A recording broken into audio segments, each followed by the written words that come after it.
Hi friends, good morning to all of you. Welcome to all of you on my channel. Today we are going to see the most important one part.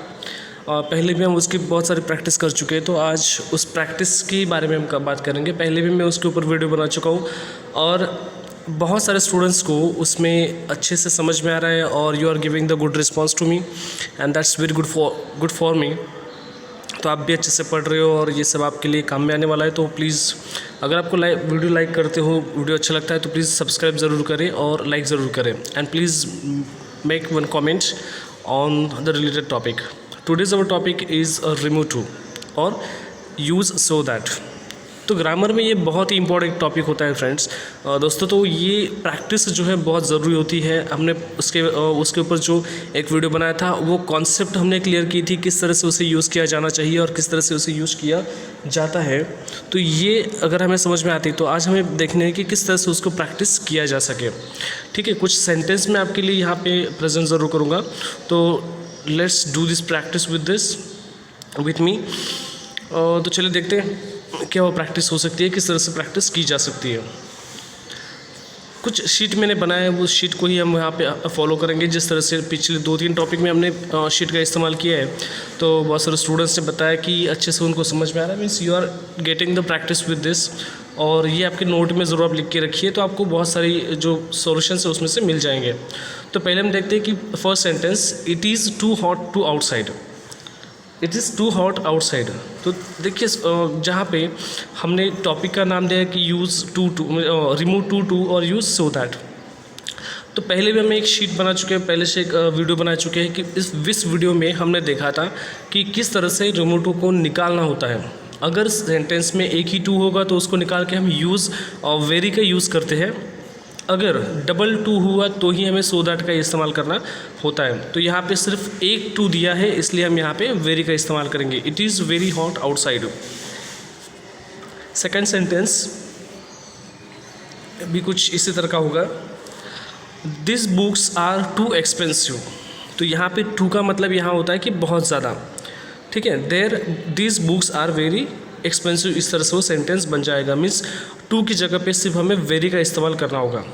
Exam में बहुत बार इस तरह के questions आते हैं तो बच्चे वहाँ पे सो यूज़ कर लेते हैं, तो वहाँ पे सो का इस्तेमाल नहीं करना होता है।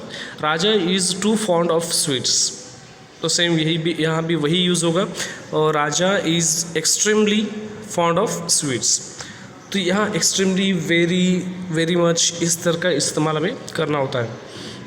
Next sentence, it is too sour. अब टू सॉर मतलब बहुत ज़्यादा है, तो वेरी का इस्तेमाल ज़रूर हम यहाँ पे करेंगे।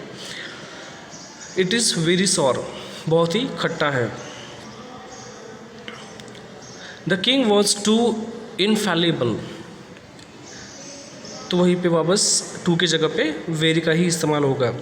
King was very infallible. तो देखिए सब तरह के एग्जाम्पल्स हमें यहाँ पे यूज़ करने चाहिए, क्योंकि एक एग्जाम्पल से हमारा कोई भी टॉपिक क्लियर नहीं होगा या फिर ज़्यादा समझ में नहीं आ सकता। तो इसलिए थोड़े से ज़्यादा एग्जाम्पल्स और अलग अलग तरीके के एग्जाम्पल्स होंगे तो हम यहाँ पे चेक कर सकते हैं। तो सेकंड शीट है, example is given there, I am too tired to think of anything. मैं इतना थक चुका हूँ कि मैं दूसरी चीज़ों के बारे में सोच नहीं सकता। तो यहाँ पे एग्जाम्पल क्या करेंगे हम, उसको यहाँ पे टू की जगह पे सो यूज़ करेंगे। जो दूसरा टू है उसको निकाल कर यहाँ पे हम यूज़ करते हैं दैट। उसके बाद जो सब्जेक्ट होता है उस सब्जेक्ट को हम थर्ड पार्टिसिपल में लेते हैं। ओके, एंड देन अगर सेंटेंस प्रेजेंट टेंस में हुआ तो कैन, अगर पास्ट टेंस में हुआ तो कुड। और अगर पहला सेंटेंस जो सो के पहले वाला जो सेंटेंस है वो अगर नेगेटिव होता है तो फिर हमें ये जो दूसरा टू यहाँ पे यूज़ करते हैं, यहाँ पे पॉजिटिव कैन यूज़ करना होगा।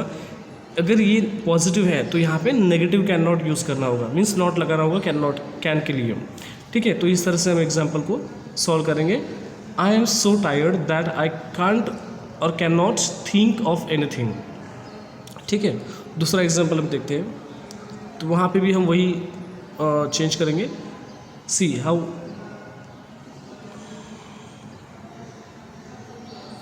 तो यहाँ क्या करेंगे कि पहले जो he spoke too fast to be understood. तो यहाँ पे इस टू को निकाल के उसकी जगह पे यूज़ करना होता है सो। देन फास्ट वैसे का वैसे लिखा, इस टू को निकाल कर हमें यूज़ करना होगा दैट। फिर सोचना होगा कि दैट के बाद जो उसका थर्ड पार्टिसिपल जो होगा, थर्ड फॉर्म जो होगा सब्जेक्ट का, वो यूज़ करना है। थर्ड पर्सन सिंगुलर वो होगा ही, तो ही का हम यूज़ करेंगे ही, जैसा का वैसा है। एंड उसके बाद सेंटेंस अगर पॉजिटिव प्रेजेंट टेंस में है तो यहाँ पे यूज़ करना होगा कैन, अगर वो पास्ट टेंस में है तो हम यूज़ करेंगे कुड। तो यहाँ पे डेफिनेटली ये सेंटेंस जो है वो पास्ट टेंस में है, तो spoke means a simple past tense, तो यहाँ पे हम यूज़ करना होगा कुड। और ये नेगेटिव नहीं है, अगर नेगेटिव होता तो यहाँ पे डिड नॉट होता, तो डिड नॉट है नहीं, इसलिए इसको हम कुड ही रखेंगे।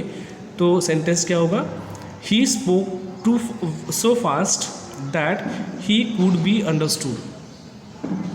इस तरह से हम यहाँ पे he could not be understood.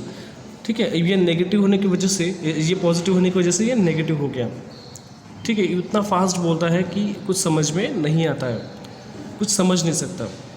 That one can not could not understood. He is too proud to beg. अब यहाँ पे भी वही होगा, he is so proud that he can not beg. वो इतना प्राउड है कि वो बेग नहीं कर सकता या भीख नहीं मांग सकता किसी से। He is so proud that he cannot beg. The next sentence is there. Hitler was too cruel to spare the Jews. अब यहाँ पे हिटलर जो है वो एक पर्टिकुलर फॉर्म है और नाउन है, तो उसका हो जाएगा ही। Okay, Hitler was so cruel that he could not spare the Jews। इस तरह से हम सेंटेंस को बनाएंगे। देखिए, Hitler was so cruel that he could not spare the Jews. Last वाला सेंटेंस हम बनाएंगे, mister Raja was too busy to give us an appointment. अब मिस्टर राजा जो है वो इतने बिजी है कि वो हमें किसी की तरह का इंटरव्यू दे नहीं सकते। Okay, he can't give any, he could not give any appointment to anyone, किसी को भी अपॉइंटमेंट नहीं देते हैं। तो किस तरह से बनाएंगे इसे, हम टू को निकाल देंगे, उसकी जगह पे यूज़ करेंगे सो, और जो दूसरा टू है, ओके, नेक्स्ट टू जो है उस टू को निकाल के वहाँ पे यूज़ करेंगे दैट। फिर उसके बाद वॉज है तो इसलिए जहाँ पे कुड आएगा। अब ये नेगेटिव नहीं है, वॉज के साथ कोई भी नेगेशन नहीं है, तो definitely we have to use it into the negative. तो क्या होगा, mister Raja was so busy that he could not give us an appointment. देखिए, Mr. Raja was so busy that he could not give any appointment to us or us an appointment। Last वाला sheet हम देखेंगे, Ashok is too lazy to do the homework. जो अशोक जो है वो इतना आलसी है। अब इसका सेंटेंस का सीधे से क्या होता है कि बहुत सारे स्टूडेंट जो है उसे पॉजिटिव समझ लेते हैं। ठीक है, जो अशोक है बहुत लेज़ी है, होमवर्क कर सकता है, तो ऐसा नहीं होता। और जितना वो नेगेटिव जैसा दिखाई देता है वैसा वो नेगेटिव पॉजिटिव नहीं होता है, वो नेगेटिव सेंटेंस में होता है। तो यहाँ ध्यान में रखिए कि अशोक जो है इतना लेज़ी है कि होमवर्क ना करने इतना लेज़ी है, होमवर्क नहीं कर सकता इतना लेज़ी है। ठीक है, होमवर्क के लिए बहुत लेज़ी आदमी है। तो किस तरह से हम इसे करेंगे, Ashok is so lazy that he can not do the homework. इस तरह से हम उसको चेंज करेंगे। Next one, Sita was too strong to fear from the danger. Danger से ना डरने वाली या डेंजर से बिल्कुल भी ना डरने वाली सीता ब्रेव है, इतनी स्ट्रॉन्ग है कि वो डर नहीं सकती। ये सिंपल सेंटेंस हो गया। अब Sita was too strong, Sita इतनी स्ट्रॉन्ग है कि डेंजर को भी वो डरती नहीं है। Sita was so strong that she could not fear from the danger. Next sentence देखेंगे, ही वॉज टू इंटेलिजेंट। अब यहाँ पे टू की जगह पे हमें ध्यान में रखना है कि ना सो यूज़ करना है और ना कोई और वर्ड। तो वहाँ पे सीधा एक ही टू होगा, तो उसमें आपको एक्सट्रीमली या फिर वेरी, ये 2-3 वर्ड्स जो है ये वर्ड्स आप यूज़ कर सकते हो, या फिर सो मच भी यूज़ कर सकते हैं, ऐसा नहीं है। लेकिन सो मच इंटेलिजेंट इस तरह से होगा। He was so much intelligent, he was very intelligent, he was extremely intelligent, तो ये भी आप यहाँ पे यूज़ कर सकते हैं। तो ही वॉज वेरी इंटेलिजेंट, ये उसका आंसर होगा। Next one is, they aren't too good to meet them in public. वो इतने, अब यहाँ देखिए कि फर्स्ट टाइम हमने देखा कि जो सेंटेंस है वो नेगेटिव है, दे आरंट टू गुड। वो इतने भी अच्छे नहीं है कि पब्लिक में मिला जा सके या मिले, पब्लिक में उनसे मिले, इतने वो अच्छे नहीं हैं। ठीक है। तो इसका क्या करेंगे, आरंट होने की वजह से यहाँ पे थोड़ा चेंज हम करना पड़ेगा। तो दे आरंट टू गुड, तो इतने अच्छे नहीं है, यहाँ पे टू की जगह पे हमें यूज़ करना होगा दैट के बाद यहाँ पे they, okay, they can't meet, so यहाँ पे वी कांट होगा, we can meet them in public, तो थोड़ा सा चेंज आपको करना पड़ेगा by mistake, yes. They aren't so good that we can meet them in public, तो यहाँ पे वो इतने भी गुड नहीं कि उनको हम यहाँ पे मिल सके, यह थोड़ा सा चेंज हो गया। बहुत से स्टूडेंट यहाँ पे करेंगे कि यहाँ दे लिखा है तो यहाँ भी दे आना चाहिए था, लेकिन ये हमारी बात जो है इधर direction is showing toward us, okay, indicate हमें करता है। दे आरंट सो गुड, वो इतने अच्छे नहीं है कि that they can meet them into public, ऐसा नहीं होगा, तो we can meet them into the public, okay. Nayan was too blind to see the reality, Nayan इतना ब्लाइंड है कि वो रियलिटी देख नहीं सकता, तो how we are making them, Nayan was so blind that he can't see in the reality. तो this way the examples are given in this. I hope you will understand this one.